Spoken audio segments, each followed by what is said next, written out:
I don't know what it is about wielding the power of an element, but I just love this concept. You have no idea how badly I wanted to be part of the Witch Squad when I was a teenager.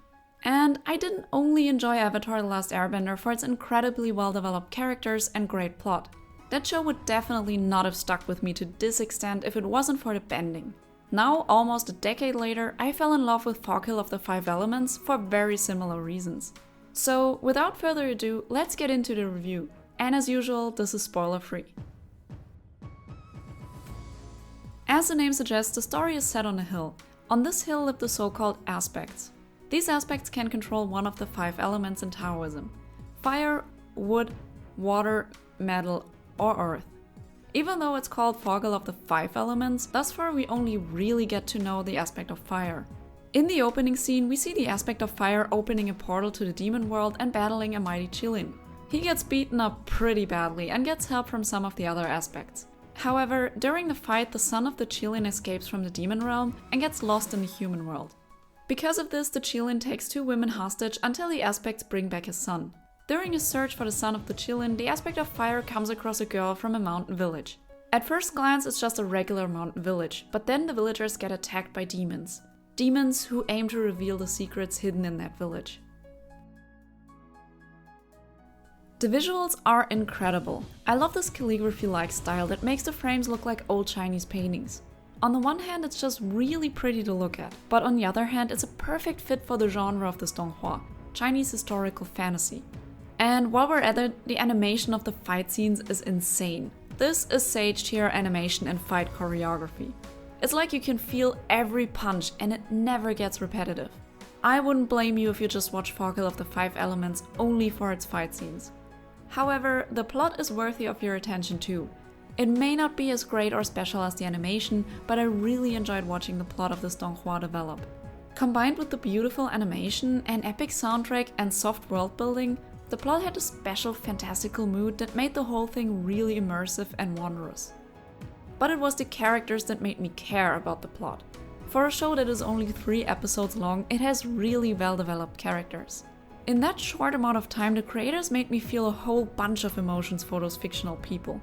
There are much longer running shows where it didn't give a rat's ass about main characters. But in Foghill of the 5 Elements, they managed to grab me with just a few scenes. Honestly, the beginning was a bit confusing on the first watch through. Maybe it was the translation, I don't know, but it took me longer than I want to admit to catch on. It didn't keep me from enjoying myself though. And I know that this was produced by a really small team, so they most likely just didn't have that much time to give the audience a slow introduction to the plot. But there is no such excuse for the at times rather clunky attempts at comedy. I adore the over-the-top facial expressions in animation. That's something that only works in animation, and I think it's great if a show makes good use of it. However, firstly, it needs to fit the tone, and secondly, you still gotta land the joke. Sometimes the jokes in Foghill of the 5 Elements were really off-putting and just not that funny. But the comedy wasn't the only thing that was at times a little awkward. This doesn't include any of the fight scenes, but some of the more mundane scenes had awkwardly stiff animations. It didn't bother me that much, to be honest, because the art is still top-notch in each scene. Maybe it's because the style makes you feel like you're looking at a moving traditional painting, and since you wouldn't expect a painting to move anyway, it wasn't as uncanny as it normally would have been. Or, I don't know, maybe I was just distracted by the pretty backgrounds. Foghill of the 5 Elements does give off some Avatar vibes concerning the overall concept. Yeah, I know, obviously, because people are able to bend elements. But aside from that, the demon realm behind the portal and the interactions with the demons in Foghill of the 5 Elements reminded me a lot of the spirit world in Avatar: The Last Airbender. Back then, the spirit world was a part I loved about the original show, not so much in Korra. And seeing something like it done well again in Foghill of the 5 Elements is part of the reason why I enjoyed this donghua so much. I said it before and I'll say it again, the animation is gorgeous and you don't want to miss out on those fight scenes. Since this donghua isn't finished yet, I now yearn for the next episode, especially since the show left off with a lot of intriguing open questions. I know this review is a bit on the short side, but so was this donghua, sadly. I really hope we get to see the 4th episode soon and that this donghua gets more attention, because it absolutely deserves it. I already got a lot of great recommendations from you in my last video on link click, so thank you.